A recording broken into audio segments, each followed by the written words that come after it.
जय भीम साथियों, आज आपको एक कहानी से रूबरू कराऊंगा, एक सच्ची कहानी से रूबरू कराऊंगा। बाबा साहेब की एक सच्ची कहानी जिसको सुनकर आप सोचने पे मजबूर हो जाएंगे कि किसी व्यक्ति के अंदर इतना दिमाग कैसे हो सकता है, किसी महापुरुष के अंदर इतना दिमाग कैसे हो सकता है। मैं चाहूंगा आप इस वीडियो को पूरा देखें। जब बाबा साहेब लंदन से बैरिस्टर बनकर पहली बार भारत वापस लौटे और जब उन्होंने कोर्ट के अंदर, कचहरी के अंदर कदम रखा, तो लोगों ने, जितने भी कोर्ट के अंदर और वकील थे, सबने बाबा साहेब को देखकर ये पहचान लिया था कि ये तो वही है जो महार जाति का व्यक्ति है।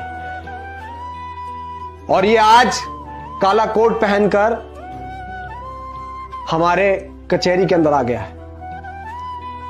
और बाबा साहेब वहां जाकर अपना ठिया ढूंढने लगे। सबके पास अपने अपने ठिए होते हैं बैठने के लिए। बाबा साहेब को कोई ठिया नहीं मिला और बाबा साहेब जब ढूंढ रहे थे तो जो दूसरे वकील थे उन्होंने बाबा साहेब की ओर टोंट कसते हुए, बाबा साहेब की ओर चिड़चिड़ाई मारते हुए बाबा साहेब से बोला, अरे ओ बैरिस्टर, तुम तो बहुत पढ़े लिखे विद्वान हो, तुम्हें क्या जरूरत है कचहरी के अंदर बैठने की, तुम तो बाहर भी कहीं ठिया लगा लोगे, तुम्हारी दुकान चल जाएगी। लेकिन बाबा साहेब ने उनकी उस टोंट मारने को गलत नहीं समझा। बाबा साहेब ने उस बात का बुरा नहीं माना और बाबा साहेब मुस्कुराते हुए ये बोले कि तुमने ठीक कहा। और बाबा साहेब कचहरी के बाहर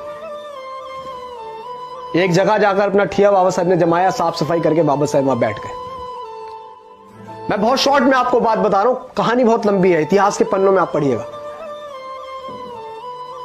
और बाबा साहेब के पास छोटे मोटे केस आने लगे, रोजी रोटी चलती रही, हल्का फुल्का बिजनेस बढ़ा, कारोबार बढ़ा। और उसी दौरान एक सेठ और एक सेठानी का एक बेटा, जो एक लौता बेटा था, उसको फांसी की सजा बोली गई थी। वो सेठ और सेठानी पूरी मुंबई में ऐसा कोई वकील नहीं छोड़ा जिसके घर वो ना घूमे, जिसके पास भी जाते और जिसको भी वो फाइल दिखाते अपने बच्चे की, वो मना कर देता कि तुम्हारा बच्चा नहीं बच पाएगा। उसने बहुत पैसा खर्च कर दिया उस सेठ ने, और वो सेठ ढूंढता ढूंढता ढूंढता पूरी मुंबई को खंगालता हुआ उसी कचहरी के अंदर पहुंचा जिस कचहरी के बाहर बाबा साहेब बैठे हुए थे, हमारे मसीहा डॉक्टर भीमराव अंबेडकर बैठे हुए थे। और जब उस कचहरी के अंदर उस सेठ ने अपने बच्चे की फाइल को दिखाया, एक लौते बेटे की फाइल को दिखाया, तो किसी भी वकील ने उसकी फाइल लेने से इनकार कर दिया कि इसमें कुछ नहीं हो सकता, तुम्हारे बच्चे को कोई नहीं बचा सकता है। उस सेठ ने ऐसे ऐसे बड़े बड़े वकीलों को दिखाया जो कानून को अपना घर मानते थे, जो ये बोलते थे कि कानून तो हमारी मुट्ठी में है। ऐसे ऐसे वकीलों को वो फाइल दिखाई, लेकिन सबने उस फाइल को देखकर इनकार कर दिया। और उस कचहरी के अंदर जो वकील बैठे हुए थे, कुछ वकीलों ने फिर से बाबा साहेब के ऊपर टोंट कसते हुए बोला कि अरे सेठ, तुम्हारा केस तो वो लड़ेगा, वो जो बाहर बैठा हुआ है, वो महार जाति का व्यक्ति, वो बहुत विद्वान है, वो पढ़ लिख कर आया है। वो बाबा साहेब पर टोंट कस रहे थे, हमारे मसीहा पर टोंट कस रहे थे, वो हमारे मसीहा पर चिड़चिड़ाहट मार रहे थे। और जब, क्योंकि सेठ जो है वो मन से रो रहा था, उसे एक आशा की किरण चाहिए थी बस, क्योंकि उसका एक लौता बच्चा जिंदगी और मौत के बीच में अटका हुआ था। और जब उस सेठ ने सुना, उस वकील ने उस सेठ से बोला, तो सेठ उसकी बात मानकर वहीं पहुंच गया बाबा साहेब के पास, और उसके बाबा साहेब के चरणों में जाकर वो जा लौटा और बोला कि हे बैरिस्टर, हे बाबा साहेब, मेरे बच्चे को बचा लो। तो बाबा साहेब ने बोला, सेठ उठो, मैं क्या कर सकता हूं, मैं क्या मदद करूंगा। ये फाइल तुमने किसी और व्यक्ति को, किसी और वकीलों को दिखाई होगी, उनको, उनके पास जाओ, मेरे पास क्या करने आए हो, मैं क्या करूंगा, मैं तो एक महार जाति का हूं, मैं क्या करूंगा, मैं तो नीच जाति से हूं ना। सेठ, आप बड़े बड़े वकीलों को दिखाओ। तो सेठ ने बाबा साहेब की शक्ल देखकर बोला कि नहीं, अगर मेरे बच्चे को कोई बचा सकता है तो बैरिस्टर आप बचा सकते हैं, वरना पूरी दुनिया की ताकत कोई मेरे बच्चे को नहीं बचा सकती। ये मैं आपका चेहरा पढ़कर बता रहा हूं कि बाबा साहब मेरी बात आप मान लीजिए, बैरिस्टर मेरी बात मान लीजिए, क्योंकि मैं तो एक बाप हूं, मैं उस पीड़ा को सहन कर लूंगा।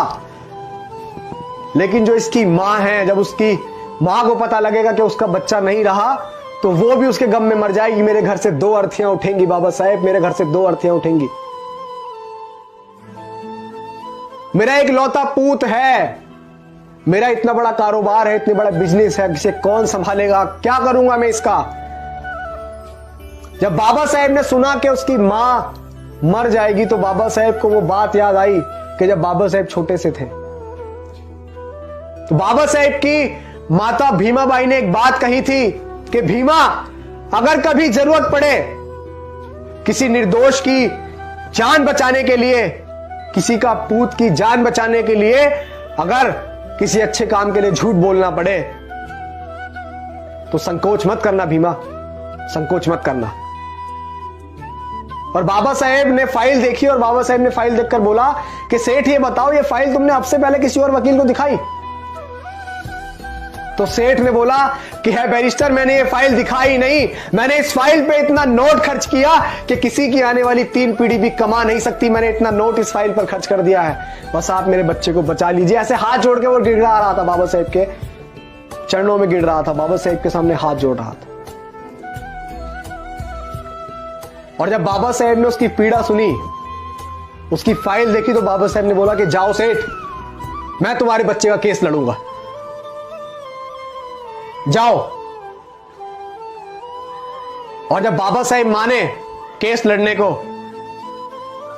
तो वो सेठ बहुत खुश हुआ और उसने बोला कि मुझे यकीन है बाबा साहेब कि मेरा बच्चा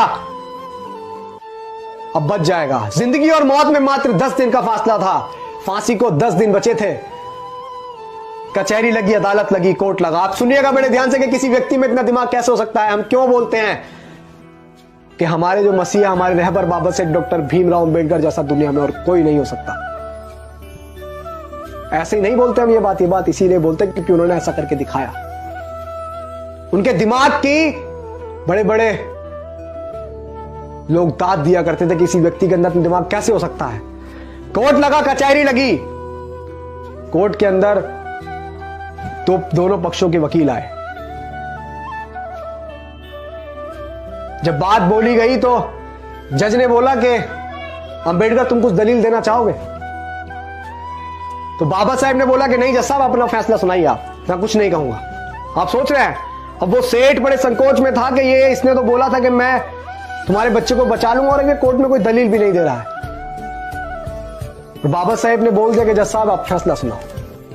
और वो सेठ अपने मन में कह रहा था कि अंबेडकर तुमने हमारे साथ अच्छा नहीं करा है बैरिस्टर, मैं बड़े आस के साथ तुम्हारे पास फाइल लेकर आया था, मैं तुम्हारे चेहरे को देखकर कह रहा था कि तुम मेरे बच्चे को बचा लोगे। और जब फांसी की सजा जज ने सुना दी और जब उसको लेकर गए, सुनिएगा बड़े गौर से और इस वीडियो को ज्यादा से ज्यादा शेयर भी कीजिएगा, जब उस लड़के को फांसी की ओर लेके गए और उसके गले में फंदा डाला ही था, तो बाबा साहब ने बोला बस जज साहब, बस आपने फांसी की सजा दी थी, आपने मौत नहीं दी थी। आप देखिए बाबा साहब का दिमाग। और उसी दिन से यह कार्रवाई चली जाती है कि सजाए मौत, अगर किसी को मौत की सजा देनी होती है तो सजाए मौत कहा जाता है, यह नहीं कहा जाता कि सिर्फ फांसी की सजा। बाबा साहब ने कहा कि बस जज साहब, आपने फांसी की सजा दी थी, आपने मौत नहीं दी थी। और यह दिमाग देखकर बड़े से बड़े बैरिस्टर, बड़े से बड़े जो लोग बाबा साहब पे टोंट कसते थे, जो हमारे मसीहा को नीच अछूत बताते थे, जो महर जाति का बताते थे, वो लोग चुप हो गए। और हमारे बाबा साहब शेर की तरह उस बच्चे को छुड़ाकर उस मां के पास लेके गए कि ये ले तेरे तेरा बच्चा। और बाबा साहब ने उस निर्दोष की जान बचाई। ऐसे थे हमारे मसीहा। और हमारे मसीहा ने हमें बहुत अच्छा जीवन देने के लिए बहुत कुछ सहा है। तो आप सभी से गुजारिश है कि बाबा साहेब की मूवमेंट में हिस्सा बनिए, इस मूवमेंट का हिस्सा बनिए और समझिए कि बाबा साहेब का कारवां क्या था, उनकी कुर्बानियां क्या थी। किताबों में पढ़िए। जय भीम, जय भारत।